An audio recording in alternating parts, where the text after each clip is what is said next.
Zach Ertz arriving moments ago, his second season there in Washington. We have both sides covered for you. Lisa Salters, we know it's getting real because here she is on NFL Live. She's with the Commanders tonight. Lisa, it is awesome to see you. Excited to maybe get a glimpse of Jaden Daniels. I guess there's one guy we won't see tonight. That's Terry McLaurin, his favorite receiver. So what's the latest? Yeah, Hannah. Well, Saturday's news that Terry McLaurin had been activated off of the physically unable to perform list was a step in the right direction for his eventual return to the field, but it has nothing to do at all with contract negotiations. So until a deal gets done with McLaurin, Washington will continue to be without its number one receiver. That's the bad news. The good news for the Commanders is, like you said, they still have Jaden Daniels. He's here, and the reigning Offensive Rookie of the Year, according to his coaches, looks even sharper in his command of the offense than he did last season, which I guess would still be bad news for the 31 other teams in the league. Now, head coach Dan Quinn was impressed with Daniels' mental quickness as a rookie, his ability to change protections at the line and get the offense into the right play.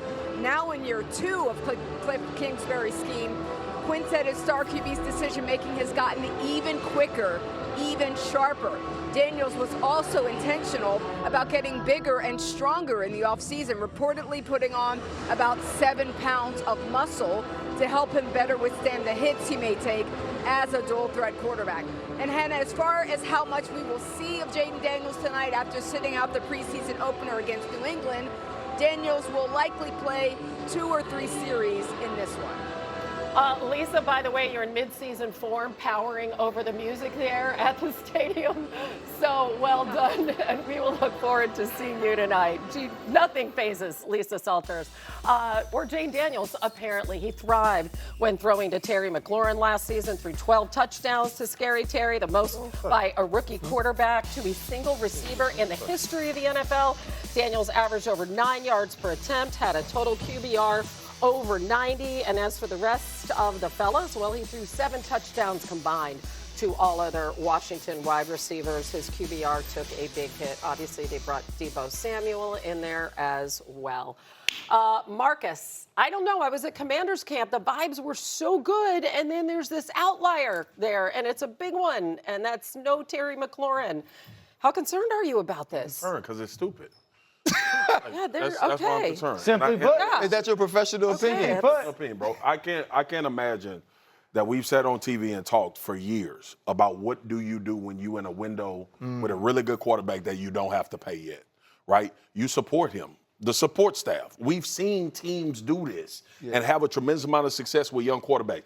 Houston went out and spent $1 zillion after they realized C.J. Stroud was a good quarterback, right? Surrounding him with people. You do some of that in Washington. I thought all the Laramie Tunsil coming over. I thought all of this was an indication that we are not just trying to get better in other positions. We're solidifying ourselves as one of those teams in the NFC that can win a Super Bowl. You ain't winning one without Terry. Oh, God. So it's stupid, right? And you look at what the money is and all of that. Shefty knows all of that better than I do. What I do know is this. When you have to pay Jaden Daniels the $300 million that's going to come up in a couple of years. That might be light. Right, might be light. No question. But you'll be happy that Terry McLaurin has already been paid. Right. And you can change some of the demographics of his contract once you have to move that money to your quarterback. These are the things that I don't understand, Shefty, that usually you have an answer to. Well, I think a team is thinking, we want to go pay Marshawn Lattimore. We want to go pay Laramie Tunsil. We want to go pay Frankie Luvo. We want to pay all these players that we helped acquire to support the quarterback that you're talking about. They want to pay Terry McLaurin. But they and Terry McLaurin have different ideas of his value. I think Terry McLaurin sees himself along the lines of DK Metcalf, who was traded to Pittsburgh this offseason. Same draft class as Terry McLaurin. Terry McLaurin's had better numbers during the course of his career than DK Metcalf. So he sees $33 million a year on average, and he's like, why shouldn't I be getting that? I think the Commanders see some of these other deals. Cortland Sutton gets an extension in Denver last week, $24 million a year.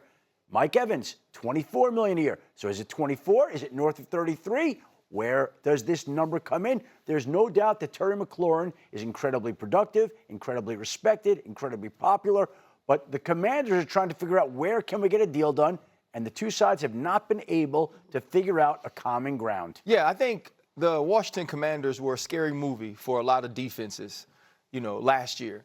Right now, without Terry McLaurin, it's like walking into the movie to see Halloween and Michael Myers ain't there, right? It's a lot less scary, right? I could play defense in a much different way. The reason that Deebo Samuel is attractive to the Washington Commanders is because Terry McLaurin can take the top off of the defense. Right. Now Zach Ertz, now Deebo Samuel can work underneath. Now we can get yards after the catch. Also, you got to play the quarterback run. When you remove Terry McLaurin from that, tell me what dude on that offense scares you. Right. Luke McCaffrey ain't finna beat me deep. Nope. Right. Noah Brown ain't finna beat me deep. Michael Gallup ain't finna beat me deep. And so now we're dealing with all the pressure being on Jaden Daniels to make plays above and beyond the X's and O's. Think back to Detroit last year. This is a tight game. You get the football to Terry McLaurin quickly, and he's out of there. Yep. There are things that Terry McLaurin can do to stretch the field that add an explosiveness to the offense that no one else on this entire roster can do. And if you're telling me you can't figure it out with that dude, then you're telling me you actually don't want to win while your rookie quarterback is on his rookie deal or second-year deal. So everyone at home understands what RC's saying. That secondary that's playing against that offense, if they go, okay, Terry's not here, they're playing like 8 yards. There's no one deep. And so there's no windows to throw the football in that second group of layering a ball over the top. And everyone's just going to play closer and closer to the line of scrimmage. I'd also say this. One of the complaints that I had, and a lot of people did with Cliff Kingsbury in Arizona, with the offense with Kyler over the course of 3 years, was it never really developed and evolved and got better and better and better. Right. Constantly same stuff. Yep. So now, as great as last year was, what was going to be the necessary things schematically, offensively, to take it to the next level? And even if that does happen, how much of it does Terry know? And so you're sitting here taking a football team that will absolutely regress without Terry McLaurin. I know there's expectations of Super Bowl in Washington. You're not a playoff team without Terry McLaurin. That's your problem. And you're wasting this 3-year window when he's going to be as cheap as that quarterback. And he's going to cost you in that 3 years $31 million. And you can't find the money to pay the guy that's been the only person there for 6 years?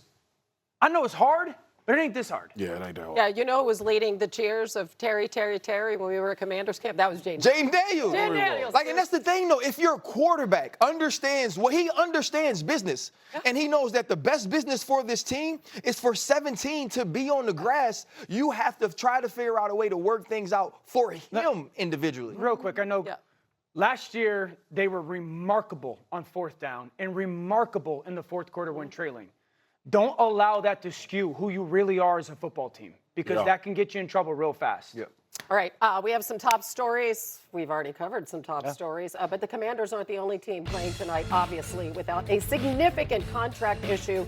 The team they're playing, the Bengals, Trey Hendrickson, is there any update there? Hannah, the talks are at an impasse for Trey Hendrickson. There continues to be agreement on the length of a deal, the average of the deal, but not the guaranteed money in the deal. And keep in mind, Trey Hendrickson himself said he's not going to play this season under a contract that is scheduled to pay him $16 million this season. So Trey Hendrickson's going to have some decisions to make. Also in Dallas, similar story there. Not only is there no deal for Micah Parsons, there haven't even been discussions about a new deal since late March or early April. Both sides obviously disappointed in one another. Micah Parsons doesn't like how the Cowboys have spoken about him. The Cowboys thought they had a deal with Micah Parsons. He said no way. And right now there's not even any discussions about a new deal. Meanwhile, Matthew Stafford back at practice today in a limited capacity. The Rams being guarded about how much they use him and what they even say. Doctors believe Stafford will be back for the regular season opener against the Texans, but there is some concern within the Rams organization. And meanwhile today, the Cleveland Browns named Joe Flacco their starting quarterback for Week 1 against the Cincinnati Bengals. Zero surprise, Flacco didn't play a snap in the preseason. Looked strong in practice, but didn't play in any of the games. They named him the starter because this was the way it was always going to go. The real interesting question in Cleveland, of course, will be who is the backup quarterback to Joe Flacco? Do they go with Dylan Gabriel? Do they go with Shedeur Sanders? Do they go with Kenny Pickett? But I think the feeling is that they're going to have 4 quarterbacks on their 53-man roster, and They recognize that quarterbacks are currency, and they want all the currency they could have, especially going into a draft where they're scheduled to have 2 first-round draft picks. Man, we have big news here. Swagoo is out of his little tiny seat. Yep, he's over there at the wall, and he's going to throw us to break. You Jared know says what that thank means. you. I'm gonna have bruises on my hips. Listen, y'all, it was against every fiber of my being to do BMB for the pre.